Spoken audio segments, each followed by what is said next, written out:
नमः संस्कृताय। नमः संस्कृताय। मैं प्रश्न पत्र गंगा के इस एपिसोड में आपका स्वागत करता हूं और आज हम अभ्यास करेंगे एनटीए यूजीसी नेट के विगत वर्ष के प्रश्न पत्रों का। आइए अपने इस अध्ययन को आरंभ करते हैं और देखिएगा, ये आपका प्रश्न यहाँ से चालू होगा। यहाँ से देखिए, वेद से ही आरंभ है और पहला प्रश्न है आपका, है ना।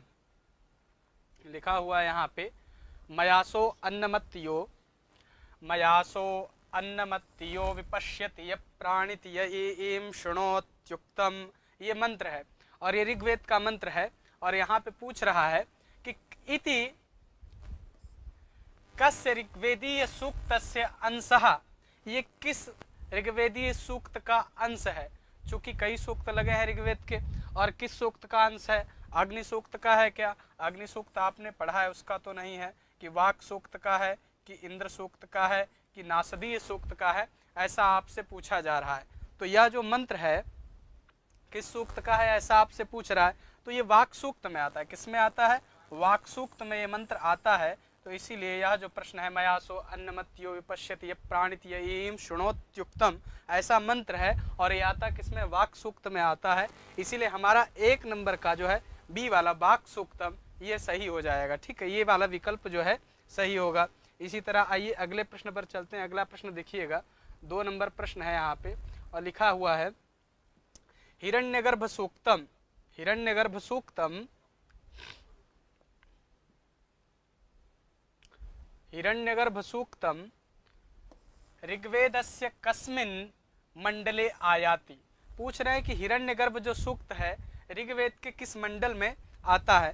प्रथम में आता है कि अष्टम में आता है कि नवम में आता है कि दशम में आता है। कुछ सूक्त जो हैं आरंभ से जो होते हैं वो प्रथम में आ जाते हैं, कुछ अष्टम में आते हैं, कुछ नवम में। तो ये जो है हिरण्यगर्भ सूक्त है, ये किस में आता है, दशम मंडल में आता है। किस मंडल में आता है, दशम मंडल में आता है। तो हिरण्यगर्भ सूक्त जो है दशम मंडल में आता है, ऐसा आपको जानना चाहिए। आइए इसी के साथ जो है तीसरे प्रश्न पर चलेंगे। तीसरा प्रश्न देखिएगा, यहाँ लिखा हुआ है, ऋग्वेदस्य भाष्यकारः कः। कह रहे हैं कि ऋग्वेद का भाष्यकार कौन है। ऋग्वेदस्य भाष्यकारः कः, महीधर शुक्ल यजुर्वेद। शुक्ल यजुर्वेद के हो गए, किसके, शुक्ल यजुर्वेद के। महीधर जो हैं शुक्ल यजुर्वेद के हैं और यज्ञीय दृष्टि से जो है ये शुक्ल यजुर्वेद का क्या करते हैं, भाष्य करते हैं। ठीक है, स्कंद स्वामी हैं, उसके बाद हलायुध हैं और भट्ट भास्कर हैं। चूंकि ये पूछ रहे हैं ऋग्वेद का भाष्यकार कौन है, तो आपके ऋग्वेद के भाष्यकार कौन हो जाएंगे, स्कंद स्वामी। कौन हो जाएंगे, स्कंद स्वामी। तो आपका बी वाला विकल्प जो है बिल्कुल सही होगा। ऋग्वेद के भाष्यकार स्कंद स्वामी, स्कंद स्वामी ऋग्वेद के भाष्यकार, तो यह वाला विकल्प सही हो जाएगा। आइए अगले वाले प्रश्न पर चलते हैं। अगला प्रश्न देखिएगा, 4 नंबर प्रश्न है यहाँ पे और लिखा हुआ है कि व्रात्यकांडम कस्मिन् वेदे प्राप्यते। व्रात्यकांड जो है किस वेद में प्राप्त होता है, ऐसा आपसे पूछ रहे हैं। ठीक है, अथर्व वेद में मिलता है कि साम वेद में मिलता है कि ऋग्वेद में मिलता है कि यजुर्वेद में मिलता है। यजुर्वेद में शिव संकल्प सूक्त आ जाता है आपका, ऋग्वेद में कई सारे अग्नि सूक्त आ जाता है, हिरण्यगर्भ सूक्त आ जाता है, वाक सूक्त आ जाता है, साम वेद में भी कई सूक्त आ जाते हैं। तो कह रहे हैं कि ये व्रात्यकांड जो है किस में आता है, अथर्व वेद में आता है। किस में आता है, अथर्व वेद में आता है। इसीलिए ए वाला जो ऑप्शन है ये ज्यादा सही है ही सही, ज्यादा सही की बात ही कहाँ है यहाँ पे। तो व्रात्यकांड अथर्व वेद में आता है। ठीक है, आइए अगले वाले प्रश्न पर चलते हैं। अगला वाला प्रश्न देखेंगे, ये देखिए 5 नंबर प्रश्न है और एक कभी कभी स्क्रीन जल्दी ज्यादा चलने लगती है अपने आप। शुनाशेपस्य आख्यानम कुत्र प्राप्यते। शुनाशेप है, इनका आख्यान जो है कहाँ पे प्राप्त होता है। तो कह रहे हैं शुनाशेप का आख्यान जो है ऋग्वेद में प्राप्त होता है। ऋग्वेद से अभिप्राय ये है मेरा कि ऋग्वेदीय ब्राह्मण कौन सा है, ऐतरेय ब्राह्मण है। ऋग्वेदीय ब्राह्मण कौन सा है, ऐतरेय ब्राह्मण ऋग्वेदीय ब्राह्मण है। और इसी ऐतरेय ब्राह्मण में जो है क्या आपको प्राप्त होगा, शुनाशेप आख्यान प्राप्त होगा। शतपथ ब्राह्मण किसका है, शुक्ल यजुर्वेद का है। शतपथ ब्राह्मण किसका है, शुक्ल यजुर्वेद का है। आइए अगले प्रश्न पर चलते हैं। अगला प्रश्न देखिएगा, यहाँ पे लिखा हुआ है 6 नंबर प्रश्न है, वेदस्य नासिका स्थानीय अंगम किमस्ति। वेद का नासिका स्थानीय अंग कौन सा है। चूंकि 6 वेदांग हैं तो शिक्षा घ्राणम तो वेदस्य ज्योतिषा नयनम निरुक्तम श्रोत्रमुच्यते मुखम व्याकरणम स्मृतम। ऐसा कहते देखिए सब स्पष्ट हो गया। तो पूछ रहे नासिका स्थानम क्या है, शिक्षा घ्राणंतु वेदस्य। ऐसा कहने से ही स्पष्ट होता है कि ये वाला विकल्प है, शिक्षा घ्राणंतु वेदस्य। आइए अगले वाले प्रश्न पर चलते हैं। अगला प्रश्न देखिएगा, 7 नंबर प्रश्न है। यहाँ पे लिखा है कि यज्ञस्य देवम ऋत्विजम, यज्ञस्य देवम ऋत्विजम इत्यत्र देवम पदम कीदृशम अस्ति।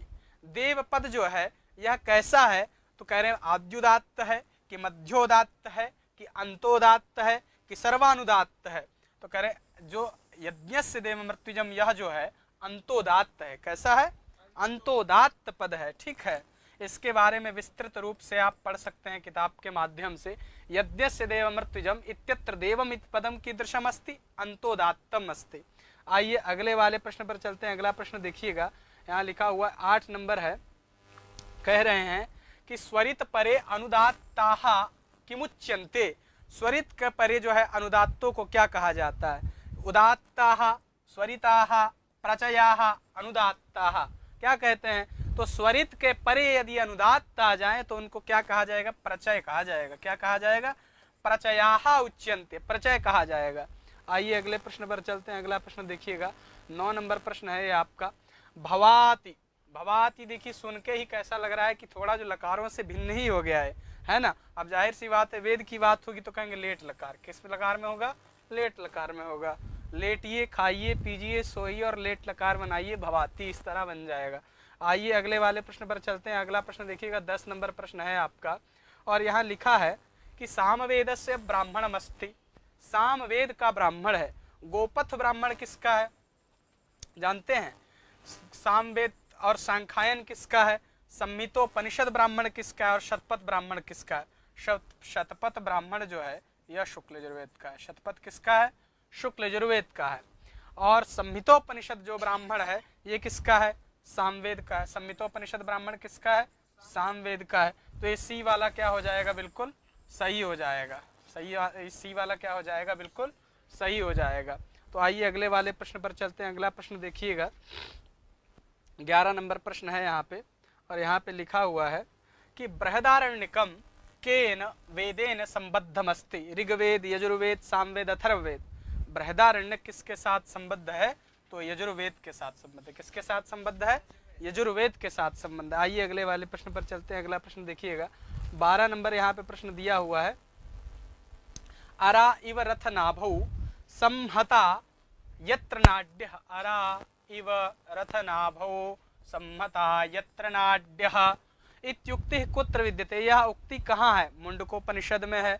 मुंडक किस वेद का उपनिषद है, मुंड मांडुक्य अथर्ववेद का है। मुंडक जो है अथर्ववेद का है। मुंडक जो है किसका, अथर्ववेद का है। और कठोपनिषद और फिर बृहदारण्यकोपनिषद, छांदोग्योपनिषद। छांदोग्योपनिषद किसका है, सामवेद का है। छांदोग्योपनिषद किसका है, सामवेद का है। और बृहदारण्यक यजुर्वेद का।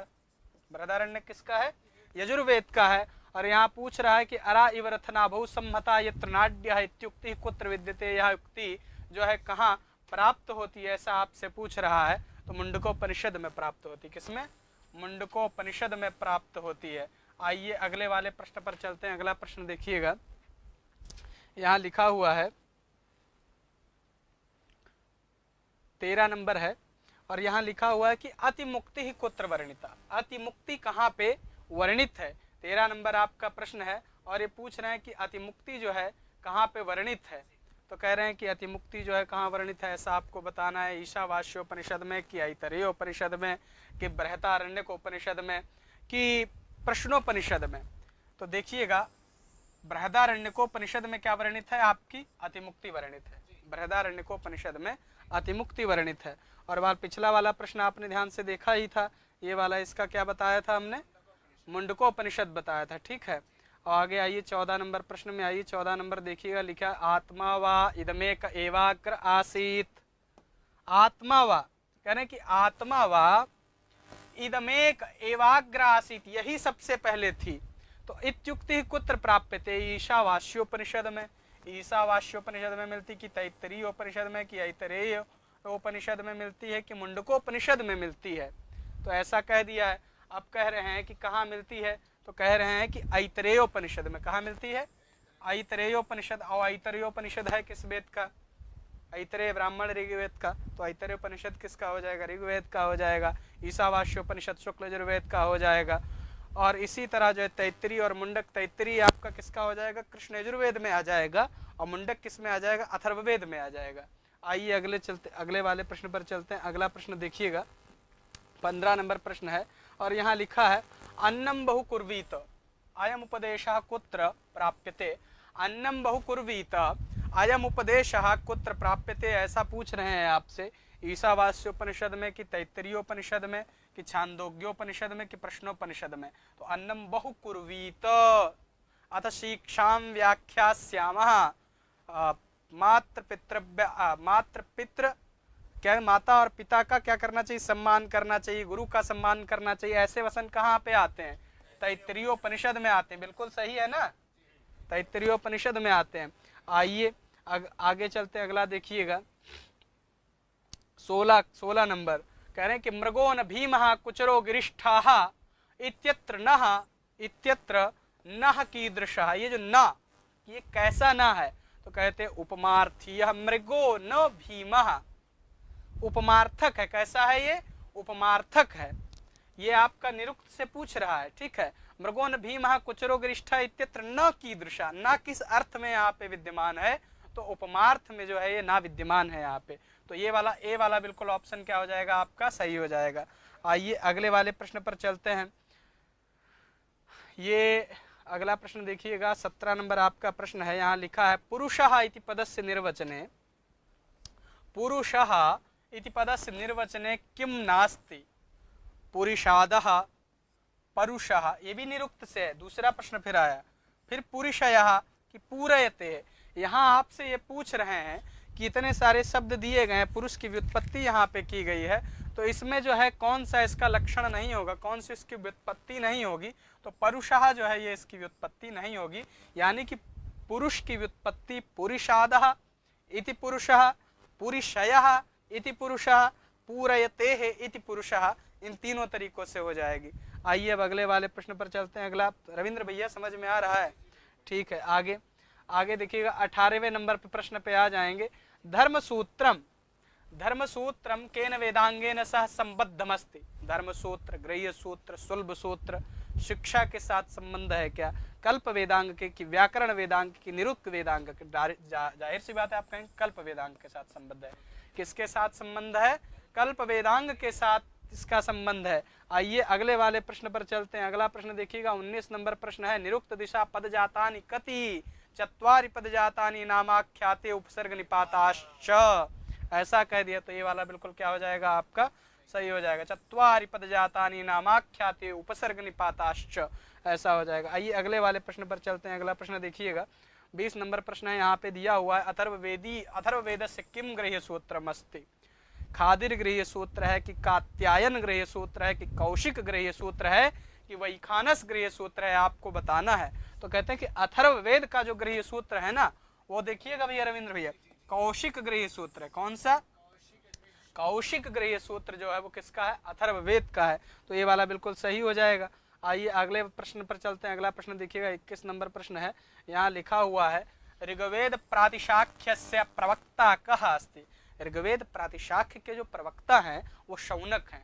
कौन है? ऋग्वेद प्रातिशाख्य के प्रवक्ता शौनक ऋषि हैं। तो इसीलिए ये वाला जो बिल्कुल सही हो। उव्वट जो है शुक्ल यजुर्वेद के भाष्यकार हैं, ठीक है, यज्ञीय दृष्टि से भाष्य करते हैं। महीधर भी शुक्ल यजुर्वेद का यज्ञीय दृष्टि से भाष्य करते हैं। कात्यायन जो है त्रिमुनि में आते हैं, पाणिनि, कात्यायन, पतंजलि। कात्यायन श्रौत सूत्र भी प्राप्त होता है जिसमें 26 अध्याय हैं, वैदिक ग्रंथ है। अनंत भट्ट भी ये किसी तरीके से हैं, इनके बारे में मुझे और जानकारी लेनी पड़ेगी। आइए अगले वाले प्रश्न पर चलते हैं। अगला प्रश्न देखिएगा 22 नंबर प्रश्न है। यहाँ लिखा हुआ है स्वरांतरे व्यंजनानि कस्यांगम भवन्ति ऋक् प्रातिशाख्य मते। स्वरांते व्यंजनानि कस्य मतम भवति ऋक् प्रातिशाख्य मते। कह रहे हैं कि स्वरांते व्यंजनानि कस्यांगम भवन्ति ऋक् प्रातिशाख्य मते। तो कह रहे हैं पूर्व के कि उत्तर के कि अपूर्व के कि मध्य के। कह रहे हैं कि ये जो होगा उत्तरस्य स्वरांते व्यंजनानि उत्तरस्य, स्वरांते व्यंजनान्युत्तरस्य, ऐसा आप याद कर सकते हैं। स्वरांते ये रा मानिए, स्वरांते व्यंजनान्युत्तरस्य, व्यंजनान्युत्तरस्य, डबल ता कर न्युत्तरस्य, ऐसा हो जाएगा, है ना, बिल्कुल सही लिखा है ना। स्वरांते व्यंजनान्युत्तरस्य, तो स्वरांते व्यंजनानि कस्यांगम भवन्ति कस्यांगम भवन्ति प्रातिशाख्य मते, तो उत्तरस्य, और इसको ऐसे याद कर लीजिए, स्वरांते व्यंजनान्युत्तरस्य। ठीक है, आइए आगे बढ़ते हैं। अगला प्रश्न है आपका 23 नंबर प्रश्न होगा, और यहाँ लिखा हुआ है कि ऋक् प्रातिशाख्य दिशा व्यंजनानाम आद्याः किं भवन्ति। अब देखिए, पहले पूछा आपसे कि स्वरांते व्यंजनानि, स्वरांत में व्यंजन किसके अंग होते हैं, तो किसके अंग होते हैं आपने बताया, उत्तर के, किसके, उत्तर के अंग होते हैं। अब पूछ रहा है ऋक् प्रातिशाख्य दिशा व्यंजनानाम आद्याः किं भवन्ति, व्यंजन के आदि कौन होते हैं, अंतस्थ होते हैं कि ऊष्माण होते हैं, कि ये ऊष्माण होते हैं, कि संध्यक्षर होते हैं, कि स्पर्श होते हैं। प्रातिशाख्य दिशा, ऋक् प्रातिशाख्य दिशा व्यंजन के आदि में क्या होते हैं आपको बताना है। तो व्यंजन के आदि में क्या होते हैं, स्पर्शाः, क्या हो जाएगा, स्पर्शाः, ये डी वाला जो है आपका सही होगा, स्पर्शाः। तो ऋक् प्रातिशाख्य के अनुसार व्यंजन के आदि में स्पर्श वर्ण होते हैं। आइए अगले वाले पे चलते हैं। अगला देखिएगा, 24 नंबर प्रश्न है, यहाँ दिया हुआ है ऋक् तृतीय प्रश्न आया है, ऋक् प्रातिशाख्य मतेन वक्ष्यमाणेषु सूक्ष्म वर्णः कः, ऋक् प्रातिशाख्य मतेन वक्ष्यमाणेषु सूक्ष्म वर्णः कः, तो झ, सूक्ष्म वर्ण कौन है, झ है, सूक्ष्म वर्ण कौन है भैया, झ है। तो ये वाला बिल्कुल आपको सही हो जाए, झा जी नहीं, झा है, ठीक है। तो ऋक् प्रातिशाख्य मतेन वक्ष्यमाणेषु सूक्ष्म वर्णः कः झ इति वक्तुम शक्यते। झा जी की बहुत याद आ रही है आजकल, वो है भी नहीं, जान रहे हैं, बंगाल गए हुए हैं किसी बंगालिन के चक्कर में। आइए आगे वाले प्रश्न पर चलते हैं। 25 नंबर प्रश्न है, यहाँ पे लिखा हुआ आष्टिशेणः इत्यत्र कियान स्वरभक्ति कालः। आष्टिशेणः यहाँ पे कौन सा वाला या कितना, कियान स्वरभक्ति कालः, तो कहते हैं पदमात्रा कालः, क्या है, पादमात्रा कालः, पादमात्रा कालः। आष्टिशेणः इत्यत्र कियान स्वरभक्ति कालः, पादमात्र कालः। ठीक है, आइए अगले वाले प्रश्न पे चलते हैं। 26 नंबर प्रश्न है, लिखा है पाणिनीय शिक्षानुसारम स्वरित स्वरोच्चारण काले हस्त प्रदर्शन विधि कोत्र विधातव्या कर्णमूले हृदि मूर्धनि सर्वास्य कोर्थः। कह रहे हैं कि पाणिनी शिक्षा के अनुसार स्वरित स्वर के उच्चारण के समय में हस्त प्रदर्शन की जो विधि होती है, हाथ दिखाने की जो विधि होती है, वो कहाँ तक, कुत्र विधातव्या, कर्णमूल में यहाँ तक लाना चाहिए, कि हृदय प्रदेश तक लाना चाहिए, कि मूर्धा तक ले जाना चाहिए, कि सर्वास्य कोर्था, ऐसा आपसे पूछ रहे हैं। तो जब स्वर चलाते हैं तो कर्णमूले यहाँ तक लाते हैं ना, इखेत वोर जेतवा, इस ऊपर जाता है, सामी धाग्निन आया ना ऊपर, देखिए कान के पास आता है, ठीक है, कर्णमूले, क्या, कर्णमूले। तो ये वाला ए वाला जो बिल्कुल आपका क्या हो जाएगा, सही हो जाएगा। आइए अगले वाले प्रश्न पर चलते हैं। अगला देखिएगा, 27 नंबर है, कथम ज्ञायते महाभाष्य दृष्टिया सिद्धः शब्दार्थ संबंधश्चेत, ऐसा कह सकते हैं, अर्थक्रियार्थिभ्यः लोकतः शास्त्रतः कोशतः, ऐसा आपसे पूछ रहे हैं। तो सिद्ध शब्दार्थ संबंध क्या क्या होगा, लोकता होगा, कैसे होगा, लोकतः होगा। ठीक है, आइए अगले वाले प्रश्न पर चलते हैं। अगला देखिएगा, कह रहे हैं कि पदेन वर्णा विद्यन्ते वर्णे स्ववयवान च, पदेन वर्णा विद्यन्ते वर्णे स्ववयवान च वाक्यात् पदानाम् अत्यन्तं प्रविवेको न कश्चन अनया कारिकया भर्तृहरिः किं बोधितवान्। वर्णानां सत्यत्वं, पदानां सत्यत्वं, वाक्यस्य सत्यत्वं, सर्वेषां सत्यत्वं। क्या कहना चाहते हैं, तो कह रहे हैं कि वाक्यस्य सत्यत्वं कहना चाहते हैं, वाक्य का सत्यत्व, वाक्य की सत्यता को बताना चाहते हैं। ठीक है, पदेन वर्णा विद्यन्ते वर्णेष्वयवान च वाक्यात् पदानाम अत्यंतम प्रविवेको न कश्चन। ऐसा कह क्या बताया यहाँ पे, वाक्य की सत्यता को बताया, तो इसीलिए इसको लिख दिया वाक्य से सत्यत्वम। ठीक है, आइए अगले वाले प्रश्न पर चलते हैं। अगला वाला प्रश्न देखिएगा, 29 नंबर प्रश्न है आपका।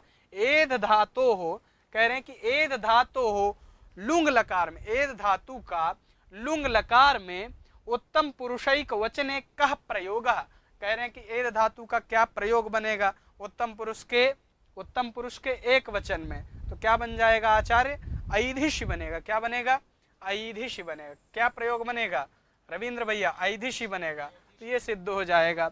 आइए अगले वाले प्रश्न पर चलते हैं। अगला प्रश्न देखिएगा, 30 नंबर प्रश्न है। यहाँ लिखा है भवतीत्यर्थे यत् प्रत्ययान्तः का प्रयोग। भवतीत्यर्थे यत् प्रत्ययान्तः का प्रयोग भाव्यम बनना चाहिए। क्या बनना चाहिए, भाव्यम बनना चाहिए रविंद्र भैया, भव्य बनेगा। अच्छा, भवतीत्यर्थे यत् प्रत्ययान्तः का प्रयोग भव्य प्रयोग, क्या बनेगा, बी भव्य बनेगा। देखिए मैं एक बार से आपको फिर बताए दे रहा हूं, भवतीत्यर्थे यत् प्रत्ययान्तः का प्रयोग भव्य प्रयोग, का प्रयोग भव्य प्रयोग। ये जो भवती कह रहे क्या प्रयोग बनेगा, भवतीत्यर्थे यत् प्रत्ययान्तः का प्रयोग भव्य प्रयोग। देखिए कई बार दोहरा दिया है, अब आपको याद हो जाना चाहिए। आइए अगले वाले प्रश्न पर चलते हैं। अगला प्रश्न देखिएगा, 31 नंबर है और लिखा हुआ है कि एषु मतु प्रत्ययांतो अशुद्ध, लिखा है देखिए प्रत्ययांतो अशुद्ध प्रयोगोन्वेष्टव्य।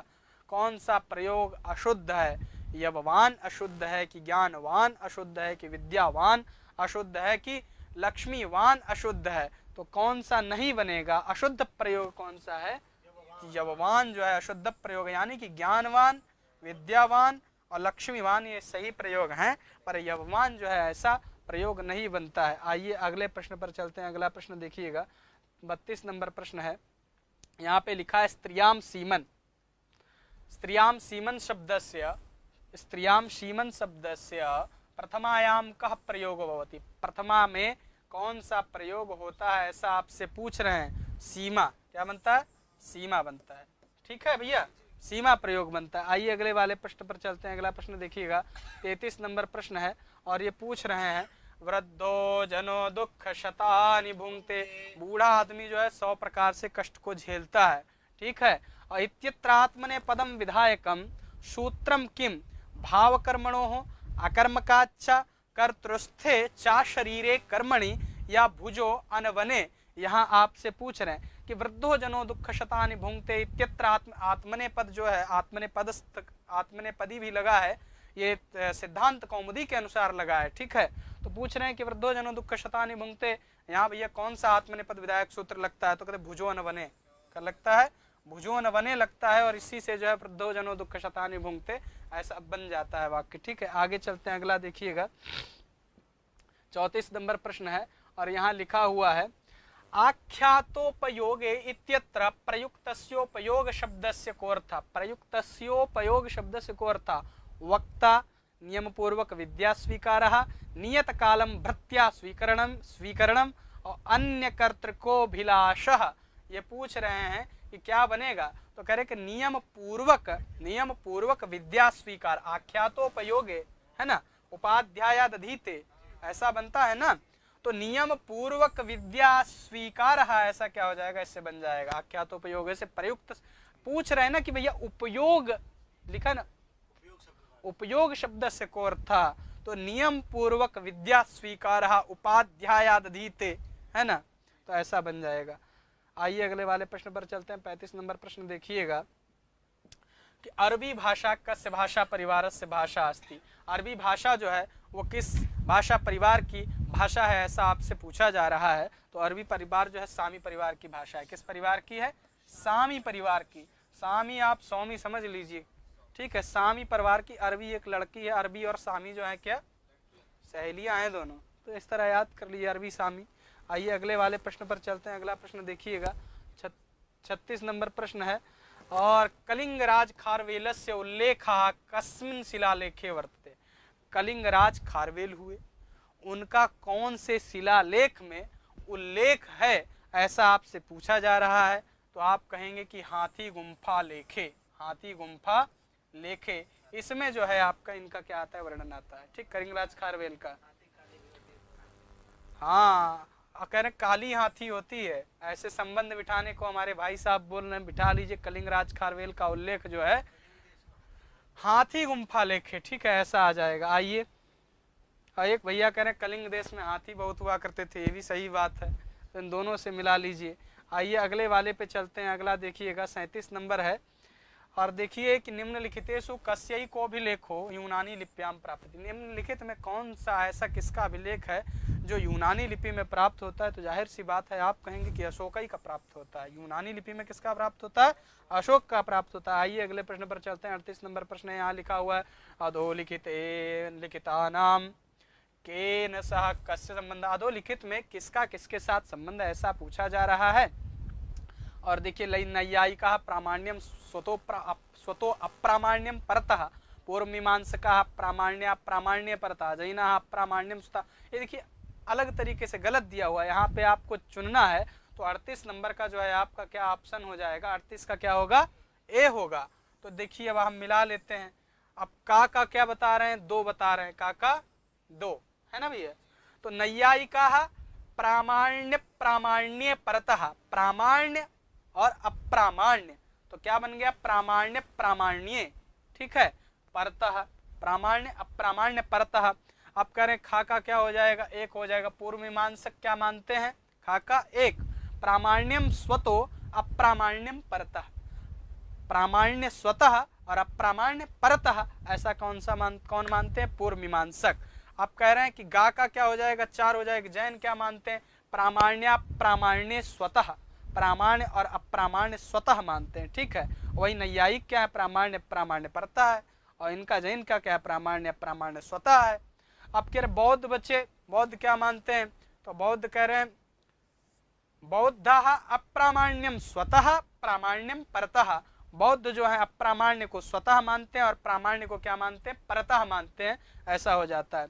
आइए अब अगले वाले प्रश्न पर चलते हैं, और इसका एक नंबर सही हो जाएगा। 39 नंबर प्रश्न को देखिएगा। तर्क संग्रह, यानी कि तर्क संग्रह दीपिका याम ईश्वरस्य लक्षणम किमुक्तम। तर्क संग्रह दीपिका में ईश्वर का लक्षण क्या कहा गया? ज्ञानाधिकरणत्वम ईश्वरत्वम, या नित्य ज्ञानाधिकरणत्वम ईश्वरत्वम, या प्रत्यक्ष ग्राह्यत्वम ईश्वरत्वम, या सुखादिमत्वम ईश्वरत्वम, क्या कहा गया है? तो कह रहे हैं कि बताइए, बोलिए क्या होगा? नित्य ज्ञानाधिकरणत्वम ईश्वरत्वम। फिर से बोलिए, नित्य ज्ञानाधिकरणत्वम ईश्वरत्वम।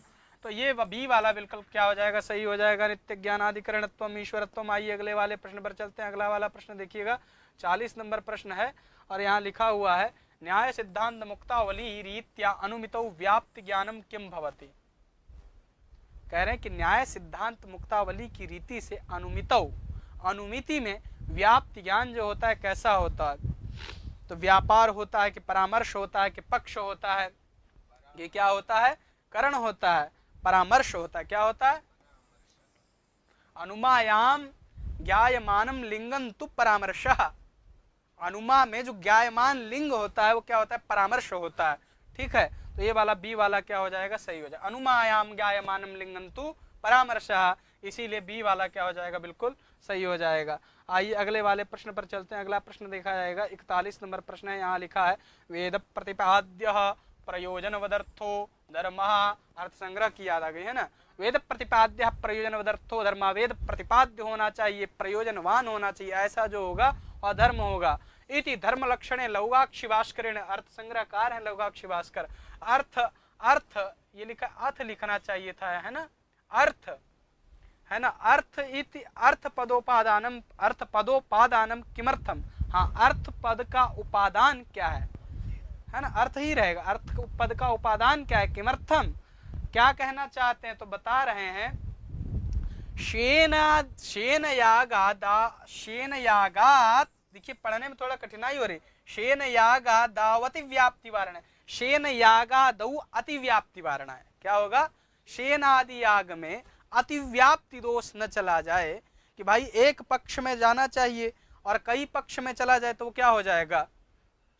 कहे थे कोई, श्रृंगित्वम गोत्वम, श्रृंगित्वम गोत्वम तो ये लक्षण अतिव्याप्ति में चला जाएगा। भाई जिसका जिसका सींग होगा, भैंस का सींग होगा, भैंस भी गाय हो जाएगी क्या? नहीं होगी। तो कह रहे हैं कि अतिव्याप्ति वैसा ही कुछ होता है। तो शेन याग में अतिव्याप्ति वारणाएं क्या किया गया? अर्थ पद का स्वीकरण किया गया है। तो वेद प्रतिपाद्य प्रयोजनवद अर्थो धर्म, अत्र अर्थ पदस का यही उपादान, उपादान मतलब इसका यही मतलब ये उपादान कह सकते हैं जो सहयोग करता है। अर्थ पद यही सहयोग कर रहा है अर्थ संग्रह में कि शेन याग में जो अतिव्याप्ति दोष न चला जाए, उसी के निमित्त यहाँ पे अर्थ पद है। ठीक है, आइए अगले वाले प्रश्न पर चलते हैं। अगला प्रश्न देखिएगा, 42 नंबर प्रश्न है, यहाँ दिया हुआ है बौद्धानाम कति प्रस्थानानि प्रसिद्धानि सन्ति। बौद्धों के जो है कितने प्रस्थान प्रसिद्ध हैं? तो बौद्धों के कितने प्रस्थान प्रसिद्ध हैं? 4 प्रस्थान प्रसिद्ध हैं बौद्धों के। कितने? 4 प्रस्थान प्रसिद्ध हैं। बौद्धों के कितने प्रस्थान प्रसिद्ध हैं? 4 प्रसिद्ध। आपके हाथ में कितनी अंगुलियां होती हैं? और 1 अंगूठा। 4 अंगुली 1 अंगूठा, 5 नहीं होती अंगुलियां। ठीक है, अंगूठा होता है, अंगुष्ठ मात्रम पुरुषः। ठीक है, तो 4 अंगुलियां होती हैं। ठीक है, आइए अगले वाले प्रश्न पर चलते हैं। अगला प्रश्न देखिएगा, तो 4 अंगुलियों से आपको ये याद रखना है कि बौद्धों के कितने प्रस्थान होते हैं? 4 प्रस्थान होते हैं। अगला प्रश्न देखिएगा, 43 नंबर प्रश्न है, लिखा है बौद्ध दर्शनानुसारम, बौद्ध दर्शन के अनुसार चित्त स्कंधा कतिविधा। चित्त स्कंध जो होता है वो कितने प्रकार का होता है? ठीक है, तो चित्त स्कंधा पंचविधा, चित्त स्कंधा पंचविधा। चित्त स्कंध कितने होते हैं? अंगूठा के सहित अंगुलियां कितनी होती हैं? 5। ठीक है, तो कितनी हो गई? 5। ठीक है, पंचविधा, चित्त स्कंधा पंचविधा बौद्ध दर्शन के अनुसार। ठीक है, और यहाँ देखिए क्या पूछ रहा है, बौद्ध का ही पूछा है। तो बौद्ध में यदि पूछ ले प्रस्थान कितने होते हैं? 4। आप अपनी 4 अंगुली निकाल लीजिएगा। और वही फिर पूछ ले यहाँ पे चित्त स्कंध कितने होते हैं? 5। कितने होते हैं? 5। अब ये भी फिर काम आ गया, आपका हाथ ही काम आ गया याद करने के लिए। आइए अब अगले वाले प्रश्न पर चलते हैं। 44 नंबर प्रश्न है, देखिएगा क्या करें। ईक्षतेर ना शब्दम, यह सूत्र है। ठीक है, ईक्षतेर ना शब्दम इत्यस्मिन् सूत्रे निम्नलिखितेषु शांकर भाष्यानुसारम किम मतम निरस्यते। ईक्षतेर ना शब्दम, ये शांकर भाष्य में कुछ सूत्र हैं, 31 या 32 के करीब कुछ सूत्र है ना, ब्रह्मसूत्र शांकर भाष्य के। प्रत्यक्षता नहीं स्मरण कर पा रहा हूँ कितने हैं। ब्रह्म जगतः कारणमस्ति, ब्रह्म जगत का कारण है। प्रधानम जगतः कारण, कि प्रधान जगत का कारण है। कि ब्रह्म सर्वज्ञमस्ति, सर्व कारणात्, सब कारण का कारण होने से ब्रह्म सर्वज्ञ है। या ईक्षण शक्ति ब्रह्मणि नास्ति, कि ईक्षण शक्ति जो है दृश्य प्रेक्षण से ईक्षण यहाँ बना, और ईक्षण शक्ति, ईक्षण शक्ति या ईक्षण शक्ति ब्रह्म में नहीं है। क्या बताना चाहते हैं ईक्षतेर ना शब्दम से? तो कह रहे हैं ईक्षतेर ना शब्दम से बताना चाहते हैं प्रधानम जगतः कारणमस्ति। प्रधानम क्या? जगतः कारणमस्ति। जगत का कारण क्या है? प्रधान है। और ब्रह्मसूत्र शांकर भाष्य में लगभग 30 से कुछ ज्यादा सूत्र हैं, या 30 के करीब कुछ सूत्र हैं। उसमें एक सूत्र ईक्षतेर ना शब्दम भी है। तो ईक्षतेर ना शब्दम का कहना यही है कि प्रधानम जगतः कारणमस्ति, प्रधान जो है वो जगत का कारण है। आइए अगले वाले प्रश्न पर चलते हैं। अगला प्रश्न देखिएगा, 45 नंबर प्रश्न है, यहाँ दिया हुआ है कि तद ब्रह्म सर्वज्ञम सर्वशक्ति जगदुत्पत्ति स्थिति लय कारणम, तद ब्रह्म सर्वज्ञम सर्वशक्ति जगदुत्पत्ति स्थिति लय कारणम इत्यवबोधः शांकर भाष्यानुसारम कस्मात् भवति। शांकर भाष्य के अनुसार किससे होता है? 45 नंबर आपका प्रश्न है। कह रहे हैं 45 नंबर में कि तद ब्रह्म सर्वज्ञम सर्वशक्ति जगदुत्पत्ति स्थिति लय कारण इत्यवबोधा शांक। अब देखिए फिर से दूसरा प्रश्न पूछा है, क्या बताना चाहते हैं? तो कह रहे हैं कि वेदांत शास्त्रात, यहाँ कह रहे हैं कि तद ब्रह्म सर्वज्ञम जो सर्वशक्ति जगदुत्पत्ति स्थिति लय कारणम है, इसका अवबोध जो शांकर भाष्य का अनुसार किससे होता है? तो वेदांत शास्त्रात, इससे होता है। किससे होता है? वेदांत शास्त्र से होता है। आइए, पंचमी विभक्ति था, पंचमी विभक्ति का एक वचन था यहाँ पे। और 46 नंबर सूक्त है, लिखा हुआ है दृग्दर्शन शक्त्योरेकात्मता, दृग्दर्शन शक्त्योरेकात्मता इति लक्षणम योग सूत्रे कस्य विद्यते दृग्दर्शन शक्त्योरेकात्मताभिनिवेशः या स्मिता या रागः या अविद्या। 46 नंबर आपका प्रश्न है, आपसे पूछ रहे हैं, तो कह रहे हैं कि दृग्दर्शन शक्ति और एकात्मता अस्मिता। फिर से एक बार 2-3 बार बोल लीजिए, दृग्दर्शन शक्ति और एकात्मता अस्मिता, दृग्दर्शन शक्ति और एकात्मता अस्मिता। तो कह रहे हैं कि दृग्दर्शन शक्ति और एकात्मता अस्मिता, तो इसी वाला क्या हो जाएगा, बिल्कुल सही हो जाएगा, है ना रविंद्र भैया, सही चल रहे हैं। अब 47 पे देखिएगा कि वेदांत सारानुसारम अनुबंधे किम न गण्यते, अधिकारी संबंध विषय और प्रयोजन। अनुबंध में 4 चीजें होती हैं, अधिकारी संबंध विषय और प्रयोजन। प्रयोजन यहाँ होना चाहिए। अब दिया क्या है, साधन, तो ये जो है किम नगण्यते कह रहा है, तो यही नगण्यते, साधना नगण्यते, बाकी सब गण्यते, ठीक है। प्रयोजन इसको जोड़ लीजिए उसके अनुसार।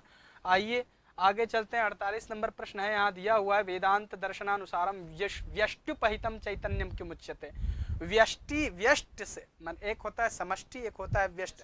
व्यष्ट माने व्यस्त, माने अलग अलग, समष्टि माने समस्त, सब एक जगह होना, है ना, ठीक है।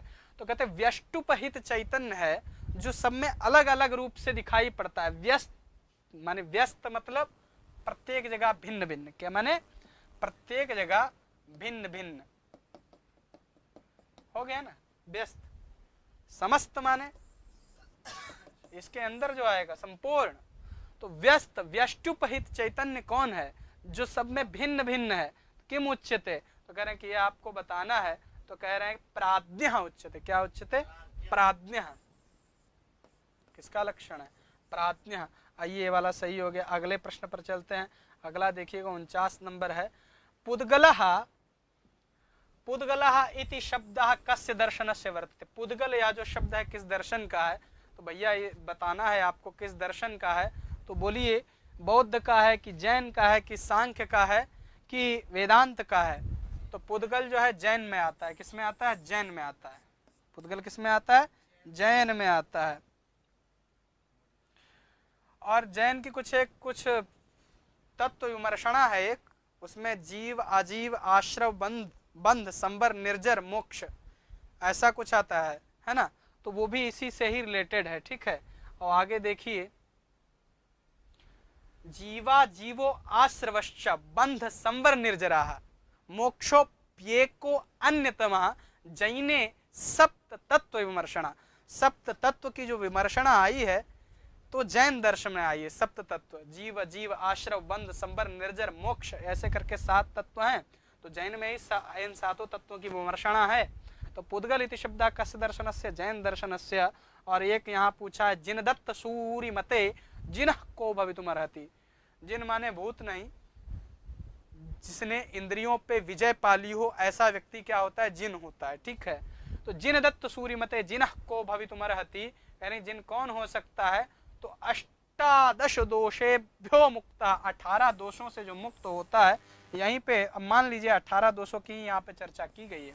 18 दोषों से जो मुक्त होता है वो क्या होता है, जिन होता है, यानी कि जैन कहलाने के योग्य होता है।